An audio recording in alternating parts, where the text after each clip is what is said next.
Selamat pagi rekan semua.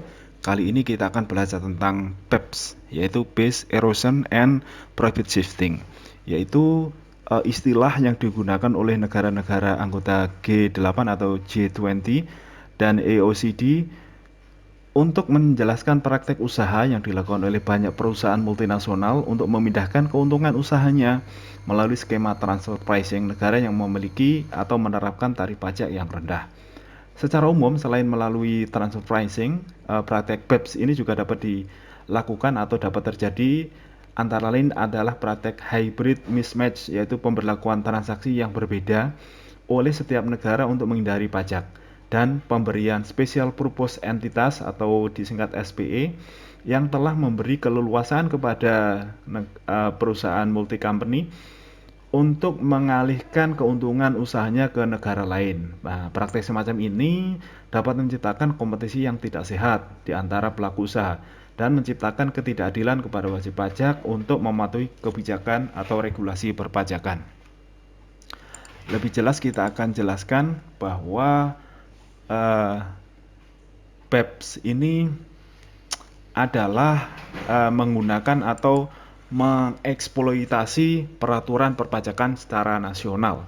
Jadi BEPS ini menunjuk atau situasi di mana perusahaan mentransfer keuntungan dari yurisdiksi pajak yang tinggi ke yurisdiksi atau negara yang memiliki tarif pajak yang lebih rendah.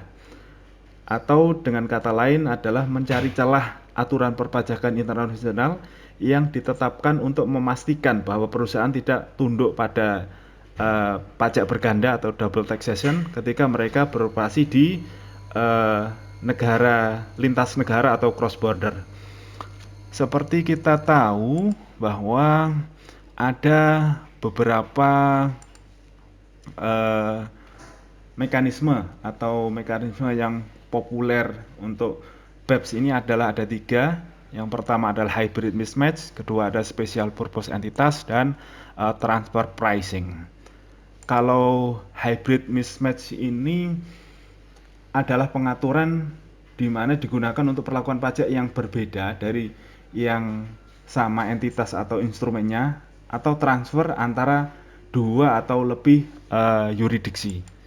Jadi dia menggunakan pengaturan untuk perlakuan perpajakan yang berbeda dari 2 negara. Kemudian yang special purpose atau SPE ini adalah suatu perusahaan didirikan hanya untuk tujuan perpajakan saja. Seringkali memiliki sedikit karyawannya sedikit atau bahkan tidak ada. Jadi dia hanya no employees ya, tidak ada kehadiran secara fisik juga. Jadi hanya sebagai perusahaan boneka gitu ya. Dan yang ini istilahnya aset dan kewajibannya adalah merupakan biasanya adalah sebagai investasi dari negara lain. Kemudian yang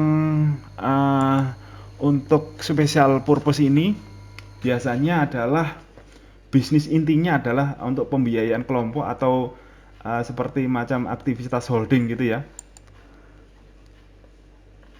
Kalau transfer pricing, seperti kita tahu, transfer pricing itu adalah digunakan untuk menghitung berapa keuntungan atau resiko atau biaya yang dialokasikan di antara anak perusahaan yang berafiliasi di negara-negara yang memiliki yurisdiksi pajak yang lebih tinggi ke yurisdiksi ada negara yang memiliki tarif pajak yang lebih rendah. Nah, ini dengan kata lain, kalau transfer pricing ini adalah untuk mengalokasikan pajak di negara yang tarifnya tinggi, ditransfer ke negara yang tarif pajaknya lebih rendah untuk mendapat keuntungan atau laba perusahaan yang lebih tinggi karena membayar pajak yang lebih rendah. Demikian, selamat pagi, sampai berjumpa lagi. Assalamualaikum warahmatullahi wabarakatuh.